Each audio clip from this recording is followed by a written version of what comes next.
ये कहानी ध्रुव नाम के एक ऐसे ऐतिहासिक चरित्र के बारे में है जिसने मनमाना अभ्यास किया और कठोर तपस्या की, जिसके परिणाम स्वरूप उसे पृथ्वी पर राज्य प्राप्त हुआ।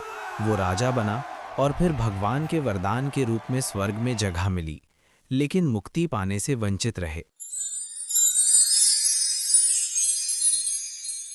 राजा उत्तानपाद को अपनी पत्नी सुनीति से विवाह के कई वर्षों के बाद भी कोई संतान नहीं हुई।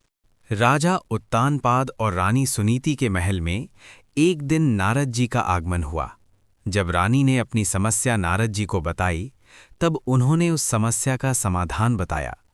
नारद जी ने रानी से कहा, जब राजा दूसरा विवाह करेंगे, तब आपको तथा दूसरी नई पत्नी दोनों को संतान की प्राप्ति होगी। राजा दूसरा विवाह करेंगे तब आपको तथा दूसरी नई पत्नी दोनों को संतान की प्राप्ति होगी। सुनीति ने अपने माता पिता से जिद करके अपनी छोटी बहन सुरीति का राजा से विवाह करा दिया। सुरीति इस बात से निराश थी कि उसकी बड़ी बहन ने एक बूढ़े आदमी से शादी कराकर उसकी जिंदगी से खिलवाड़ किया है।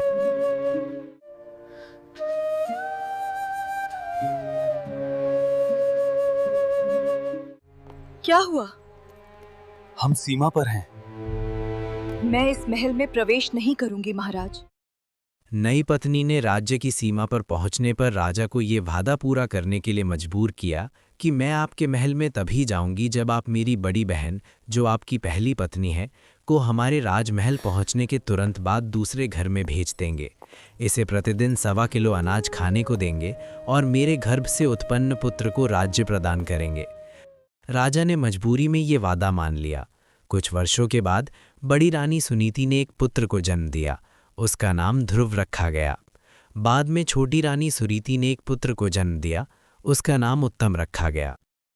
जब ध्रुव 5 वर्ष का था और उत्तम 4 वर्ष का, तब उत्तम का जन्मदिन कुछ महीनों बाद मनाया जाना था। छोटी रानी के कहने पर राजा ने उत्तम का जन्मदिन मनाया। ईर्ष्यावश ध्रुव का जन्मदिन मनाने की अनुमति नहीं दी गई। शहर में उत्साह था। ध्रुव ने भी अपने घर से शहर में जन्मदिन समारोह में जाने की जिद की, जो बगीचे से बहुत दूर था।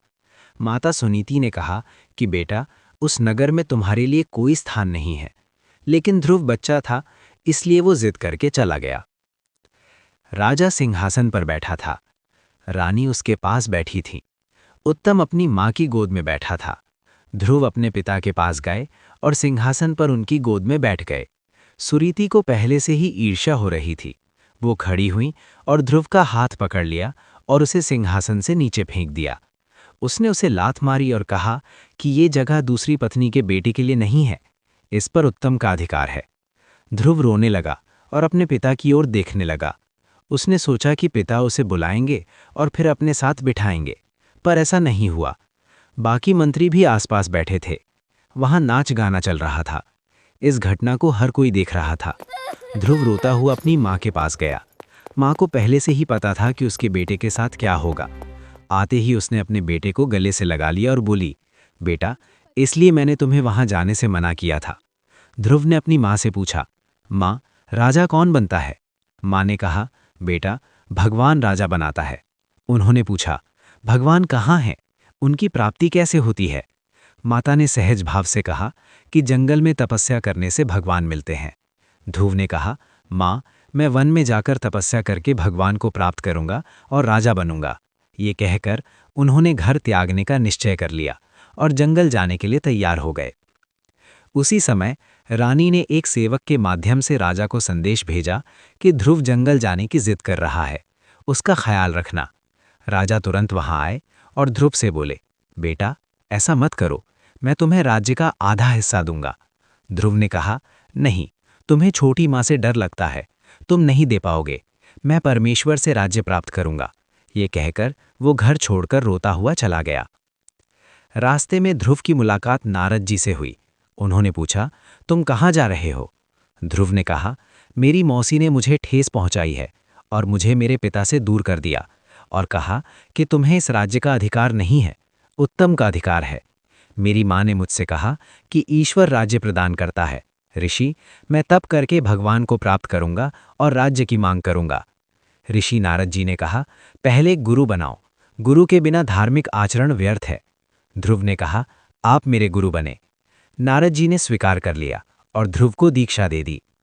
ध्रुव ने एक पैर पर खड़े होकर तपस्या की। उन्होंने कठोर तपस्या या हठ योग किया। उसने न खाया न पिया। बालक की जिद और पूर्व जन्म की भक्ति की शक्ति से भगवान ने छठे महीने में उसे दर्शन दिए और ध्रुव से कहा, मांगो बालक, क्या मांगते हो? ध्रुव ने कहा कि भगवान, मुझे अटल राज्य दे दो। भगवान ने कहा कि तेरे को स्वर्ग में राज्य दूंगा, जीवन भर भक्ति कर, घर पर जा। जिसके बाद ध्रुव घर आ गए। ध्रुव की भक्ति के कारण छोटी माँ विनम्र हो गई और उसने अपनी बड़ी बहन को सामान्य जीवन जीने की अनुमति दे दी। उत्तम की शादी हो गई। राज्य उत्तम को दे दिया गया। ध्रुव का विवाह भी हो गया। एक बार उत्तम और गंधर्वों के बीच युद्ध हुआ। युद्ध में उत्तम की मृत्यु हो गई। जब ध्रुव को ये जानकारी मिली तो उसने गंधर्वों से युद्ध किया और युद्ध जीत लिया। उत्तम की मृत्यु के बाद ध्रुव को पृथ्वी का राज्य प्राप्त हुआ। उत्तम की पत्नी भी ध्रुव को दे दी गई। इस प्रकार भक्त ध्रुव ने कठिन भक्ति करके स्वर्ग का राज्य प्राप्त किया तथा पृथ्वी का राज्य भी प्राप्त किया। सुरीति को उसके कर्मों के लिए दंड मिला, क्योंकि उसने अपनी बड़ी बहन के साथ दुर्व्यवहार किया था। वो अपने पुत्र को राजा के रूप में देखना चाहती थी। वो पुत्र भी जीवित नहीं रहा। उसका जीवन नर्क बन गया। ध्रुव को पृथ्वी पर तत्पश्चात स्वर्ग पर राज्य की प्राप्ति आज तक भक्त समाज के बीच एक प्रेरणादायक कहानी रही है। लेकिन सच्चे आध्यात्मिक ज्ञान के प्रकाश में अब ये स्पष्ट है कि स्वर्ग में जगह की तलाश करना, जो एक अस्थायी निवास स्थान है, मानव का मुख्य उद्देश्य नहीं है। शाश्वत लोक यानी स्थायी स्थान की तलाश ही मानव जन्म का एकमात्र उद्देश्य है। वह अविनाशी लोक सतलोक है, जो तत्वदर्शी संत की शरण में जाकर सतपुरुष कबीर साहिब की सच्ची भक्ति करने से प्राप्त होता है। ऐसी ही सच्ची और प्रेरणादायक कहानियां देखने के लिए अभी चैनल को सब्सक्राइब करें।